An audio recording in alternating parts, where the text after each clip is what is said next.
Selamat pagi, sahabat Yohanes. Selamat berjumpa kembali dengan kami dari Promosi Kesehatan RSUD Profesor Dr. Weset Yohanes Kupang dalam acara Bincang Sehat dengan topik puasa sehat bagi penderita diabetes mellitus atau kencing manis. Saya Ibu Ayu dan ada tim PKRS RSUD Profesor Dr. Weset Yohanes Kupang. Dan di sebelah saya juga sudah ada narasumber kita, Dr. Andreas Fernandes, SPPD, konsultan endokrin metabolik diabetes. Selamat pagi, dokter. Selamat pagi, Bu Ayu. Selamat pagi, kita semua. Seperti kita ketahui, Ramadan merupakan salah satu bulan pada penanggalan hijrah yang ditandai dengan kegiatan puasa pada umat muslim di seluruh dunia. Ibadah puasa sendiri merupakan ibadah yang wajib dilaksanakan oleh setiap umat muslim. Termasuk diantaranya umat muslim yang menderita diabetes mellitus atau kencing manis. Penderita diabetes tidak perlu khawatir lagi dengan kesehatannya jika puasa dilakukan dengan cara yang sehat dan benar. Nah, bagaimana puasa yang sehat bagi penderita diabetes mellitus? Hari ini kita akan membahas hal tersebut. Di studio sahabat Yohanes sudah hadir Bapak Dr. Andreas Fernandes, SPPD, konsultan endokrin metabolik diabetes, Finasim Mas. Beliau adalah dokter ahli diabetes di RSUD Profesor Dr. Weset Yohanes Kupang. Kita akan berbincang-bincang dengan Dr. Andreas tentang bagaimana puasa sehat bagi penderita diabetes mellitus atau kencing manis. Oke. Baik, untuk tidak memperpanjang waktu, kita langsung saja berbincang-bincang dengan Dr. Andreas. Selamat pagi, dokter. Salam sehat selalu, dokter. Baik, dokter. Selama puasa ini ada umat muslim yang menderita diabetes mellitus atau kencing manis. Sepertinya berpuasa itu tidak makan dan minum selama hampir kurang lebih 14 jam ya, dokter. Nah, menurut dokter kira-kira makanan apa yang baik dikonsumsi oleh penderita diabetes ketika menjalankan puasa? Ya, baik, terima kasih Bu Ayu pada pendengar semua. Pertama-tama saya ucapkan selamat menjalankan ibadah puasa bagi umat muslim yang menjalankannya. Bagi orang diabetes yang menjalankan ibadah puasa, yang membedakannya adalah waktu makannya saja ya. Jadi biasanya kalau tidak berpuasa makannya pagi, siang, kemudian malam. Tapi pada saat berpuasa mereka berpuasanya malam ya, sore hari, sepanjang malam dan menjelang pagi. Jadi kalau prinsipnya adalah bahwa mereka yang mengkonsumsi makanan itu sama ya. Jadi ada karbohidratnya, ada proteinnya, ada lemaknya, ada sayur dan buah untuk seratnya dan air ya. Jadi itu sama. Jadi kandungan makanan harus mengandung komponen-komponen tadi ya, misalnya karbohidrat. Jenis karbohidrat apa sih yang yang baik untuk dikonsumsi? Disarankan untuk karbohidrat yang bukan karbohidrat yang simple ya, atau yang gampang diserap oleh tubuh. Jadi kalau yang simple itu misalnya glukosa ya, biasanya di gula pasir, itu memang tidak disarankan karena dia akan cepat menaikkan gula darah. Jadi karbohidrat yang disarankan adalah karbohidrat yang kompleks ya, misalnya nasi, ubi, mie, kemudian jagung ya, ketela. Nah, itu karbohidrat yang disarankan untuk dikonsumsi. Nah, kenapa itu baik ya? Karena kalau karbohidrat itu dipecahkan, dia tidak semuanya itu diserap karena ada bagian komponen yang serat-seratnya itu yang menghambat penyerapan dari glukosa yang di usus, sehingga gula darah setelah makan itu tidak begitu tinggi. Kemudian yang kedua tentang protein, ya, jenis-jenis protein, misalnya protein unggas, ya, kemudian kacang-kacangan itu memang disarankan untuk dikonsumsi untuk sebagai zat pembangun tubuh, ya. Jadi kalau sel-sel yang rusak, sel-sel yang mati diganti oleh protein tersebut. Kemudian yang ketiga adalah lemak, ya. Lemak itu juga perlu, ya. Lemak itu juga perlu untuk tubuh, ya. Jadi disarankan untuk mengkonsumsi lemak juga. Nah, tapi lemak yang tidak jenuh yang disarankan, ya. Tapi kalau lemak jenuh jangan terlalu banyak, karena itu akan berakibat berdampak pada kesehatan juga, misalnya gangguan pembuluh darah di jantung atau di otak, yang bisa menyebabkan penyempitan pembuluh darah. Dan yang tidak kalah penting adalah sayur dan buah, ya, karena sayur dan buah itu banyak seratnya. Kalau dengan banyak serat, makanan-makanan yang kita konsumsi tadi dipecahkan di usus, kemudian sayur dan buah itu dia akan sebagai seratnya itu dia menahan penyerapan dari glukosa di dalam usus, sehingga gula yang kita makan atau karbohidrat yang kita makan itu tidak membuat gula darah kita meningkat. Seperti itu, Iqbal. Ya, baik. Menarik sekali dokter ya terkait makanan. Jadi memang harus lengkap, ada sumber karbohidrat, kemudian protein, vitamin, dan mineral. Seperti itu Bapak Ibu sahabat sehat. Kemudian yang kedua dokter, di sini biasanya untuk pasien diabetes itu pasti harus sering melakukan aktivitas fisik, ya dokter ya. Menurut dokter, aktivitas fisik apa yang bisa dilakukan oleh penderita DM atau kencing manis itu selama puasa, dok? Ya, jadi memang selama puasa itu aktivitas fisik sehari-hari, ya, misalnya kalau dia sebagai karyawan kantor atau sebagai pelajar, sebagai pekerja, apa saja itu tetap dilaksanakan, ya. Aktivitas fisik itu harus tetap dilaksanakan. Nah, bagaimana dengan berolahraga? Berolahraga itu baik, ya, untuk kesehatan. Cuman mesti kita pilih jenis olahraga yang yang baik untuk pada saat orang berpuasa. Nah, olahraga ringan, ya, seperti jalan, ya, kemudian jalan cepat, ya, itu bisa dilakukan pada pagi hari, ya, setelah makan sahur, ya, itu juga bisa olahraga itu. Tapi olahraga berat, ya, seperti olahraga pertandingan, ya, misalnya tangkis atau pokoknya olahraga berat lah, ya, itu memang tidak dianjurkan, ya, karena itu membutuhkan kalori yang besar, ya. Kalau kalori besar dan akan membuat kita banyak berkeringat, ya, kita menyebabkan dehidrasi. Nah, itu memang tidak disarankan, ya, untuk melakukan olahraga seperti itu, karena akan memperburuk kondisi cairan dalam tubuh kita juga berkurang, ya. Kemudian pemecahan dari glukosa di otot juga akan tinggi, ya, akan menyebabkan glukosa itu banyak dipakai dan akan menyebabkan kita menjadi hipoglikemia. Itu yang tidak dianjurkan untuk olahraga berat. Ya, baik. Jadi Bapak Ibu sahabat Yohanes, kalau misalnya memilih olahraga, jadi memang harus memilih kira-kira kalau aktivitas berat itu tidak dianjurkan untuk pasien diabetes. Gitu ya, dokter ya. Ya. Kemudian yang ketiga, dokter, untuk obat-obatan, kan selama ini pasien diabetes itu ada konsumsi atau obat-obatan secara teratur itu selama sebelum puasa. Kira-kira untuk selama puasa ini obat-obatan apa yang bagus, terus pengaturannya bagaimana, dokter, untuk obat-obatan? Ya, jadi ini baik sekali. Jadi kalau orang yang diabetes pun tetap bisa menjalankan puasa, ya.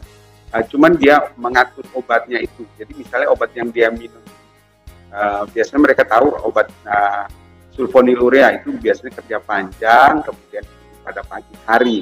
Nah, selama berpuasa dia akan minum pada sore hari saat berbuka puasa, ya. Jadi obat-obat itu diminum saat berbuka berbuka puasa. Kemudian kalau dia minum itu 2 kali, golongan sulfonilurea itu 2 kali. Nah, dia minum itu saat berbuka puasa dan saat sahur. Cuman pada dosis sahur itu dikurangi sekitar 25-50% dari dosis obat tersebut. Ya, itu golongan sulfonilurea. Tapi ada obat yang lain, misalnya golongan metformin, ya, metformin. Nah, bagaimana metformin? Sama seperti sulfonilurea, cuman metformin ini agak sedikit lebih longgar, ya. Kita bisa memberikan pada saat berbuka puasa, dia bisa minum, pada saat sahur juga dia bisa minum metformin, karena metformin itu tidak secara cepat atau bisa menyebabkan hipoglikemi. Ya. Jadi yang ditakutkan pada orang-orang yang berpuasa dan mengkonsumsi obat itu adalah kondisi hipoglikemi. Nah, makanya obat-obat itu diberikan pada saat berbuka dan sahur. Cuman dosis sahur itu dikurangi jadi 50%. Ya. Jadi obat diabetes yang lain adalah insulin. Ya. Jadi insulin itu ada kerja panjang, ada kerja pendek, kemudian ada tipe campuran. Nah, tipe campuran itu di dalam insulin itu ada kerja panjang dan kerja pendek. Nah, bagaimana pemberian insulin pada orang yang berpuasa, orang diabetes yang berpuasa? Nah, pada orang diabetes yang berpuasa itu diberikan, kalau misalnya dia dapat insulin kerja panjang sekali sehari, dia diberikan pada saat buka. Ya, saat buka puasa itu diberikan insulinnya, suntik dosisnya sama. Ya. Nah, bagaimana dengan saat sahur? Kalau dia dapat 2 kali, ya, 2 kali pemberian insulin. Nah, pada saat sahur itu dosis insulinnya itu dikurangi sekitar 25-50% dari pemberian sebelum berpuasa. Ya, jadi insulinnya misalnya kalau sebelum berpuasa 2 kali 10 unit misalnya. Nah, 10 unit itu diberikan pada saat berbuka puasa, kemudian 5 unitnya diberikan pada saat sahur, contohnya seperti itu. Nah, kemudian kalau misalnya insulin kerja pendeknya bagaimana? Insulin kerja pendek itu bisa juga diberikan, ya, diberikan terutama pada saat berbuka puasa bisa diberikan. Pada saat sahur bisa dengan dosis yang dikurangi, atau misalnya kalau memang risiko hipoglikeminya besar pada orang tua atau pada orang-orang yang mempunyai komorbid itu misalnya sakit ginjal, jantung, ya, ada riwayat stroke, ya, kita bisa skip, ya, tidak diberikan karena akan memberikan risiko hipoglikemi yang besar pada orang seperti itu. Ya, jadi memang pada orang diabetes yang menggunakan obat, ya, dan menggunakan insulin masih bisa digunakan pada saat berpuasa. Ya, lengkap sekali ya, obat-obatannya sudah disampaikan oleh dokter dan cara pengaturan minum obatnya sudah disampaikan juga dengan jelas oleh dokter Andreas. Kemudian ada lagi dokter, tadi dokter menyampaikan ada hipoglikemi ya dokter ya. Mungkin bisa disampaikan dokter apa tanda bahaya yang harus diperhatikan oleh penderita diabetes pada saat berpuasa, dokter? Iya, jadi pada orang yang diabetes, risiko besar itu yang sering terjadi adalah hipoglikemi. Hipoglikemi adalah tanda-tanda gula darah yang rendah. Ya, kita tahu bahwa kalau gula darah itu rendah akan membuat seseorang itu akan menjadi lemas, ya, kemudian dia berkeringat banyak, ya, sakit kepala, berdebar-debar, ya, gemetar. Itu tanda-tanda bahaya, ya. Jadi itu harus segera ditangani. Jadi kalau seseorang yang mengalami hipoglikemi, itu tanda-tandanya misalnya dia kok rasa pusing, ya, kemudian kok berkeringat, kok lemas, ya, kemudian gemetar, rasa lapar yang hebat. Nah, itu tanda-tanda hipoglikemi yang berat. Ya. Jadi itu harus segera ditangani. Jadi, kalau dibiarkan akan menyebabkan orang itu bisa pingsan, ya, dan bisa menjadi lebih berat komplikasi. itu tanda-tanda hipoglikemi. Begitu juga ada tanda-tanda hiperglikemi, ya. Hipoglikemi dan hiperglikemi itu, hiperglikemi itu gula darahnya tinggi, kalau hipoglikemi itu gula darahnya rendah. Kondisi hiper dan hipo itu memberi gejala-gejala yang hampir sama, ya, yang hampir sama. Misalnya kalau hiperglikemi, tanda-tanda tadi lemas, kemudian gemetar, dan tanda-tandanya lain, dan dia sering kencing, ya. Dia sering-sering kencing. Jadi ada tanda dehidrasi juga ada, ya, misalnya mulutnya jadi kering, giginya juga kering, kulitnya juga menjadi tidak lentur lagi. Nah, itu tanda-tanda hiperglikemia. Nah, itu juga harus segera ditangani, tidak akan berakibat fatal. Ya, jadi kalau memang kalau dia mengalami tanda-tanda tadi, ya, misalnya tanda-tanda hipoglikemi, dia lemas, kemudian akan sakit kepala, kemudian gemetar, kesadarannya tuh berubah, ya, makin lama makin turun, ya, harus segera dibawa ke fasilitas kesehatan, ya, ke rumah sakit, ya, atau ke puskesmas, sehingga bisa segera ditangani. Ya, baik dokter. Ini pertanyaan terakhir dokter. Tips dari dokter agar penderita diabetes itu yang menjalankan puasa tetap sehat dan bugar selama bulan puasa, dokter. Ya, tips tetap sehat. Kita tahu bahwa puasa sendiri itu juga baik, ya, untuk kesehatan, ya. Jadi puasa itu memang baik untuk kesehatan, dan memang akan membuat, kalau kita berpuasa itu kita memberikan tubuh itu istirahat, ya. Jadi tidak bekerja. Nah, tips sehat pada orang yang berpuasa adalah mengkonsumsi makanan itu tidak berlebihan, ya. Jadi kalau misalnya dia saat berbuka puasa itu, ya secukupnya seperti yang dia makan waktu sebelum dia berpuasa, ya. Porsinya tuh seperti itu, jadi tidak menjadi lebih banyak, ya, tidak menjadi heboh lah makanan semuanya tuh dimakan satu kali, ya. Jadi secukupnya seperti dia sebelum berpuasa. Kemudian makanan seperti yang manis, minuman manis, ya, kemudian teh atau kopi kalau bisa dihindari. Karena kalau makanan manis, kemudian teh dan kopi kita konsumsi itu bersifat diuretik. Diuretik itu artinya akan membuat kita tuh sering kencing. Ya, jadi kalau kita mengkonsumsi makanan-makanan manis, kemudian kita mengkonsumsi teh atau kopi itu, kita akan sering kencing. Nah, kalau kita sering kencing, kita akan menimbulkan dehidrasi. Nah, kalau dehidrasi akan mengganggu metabolisme di dalam tubuh. Ya, jadi berpuasa itu seperti orang yang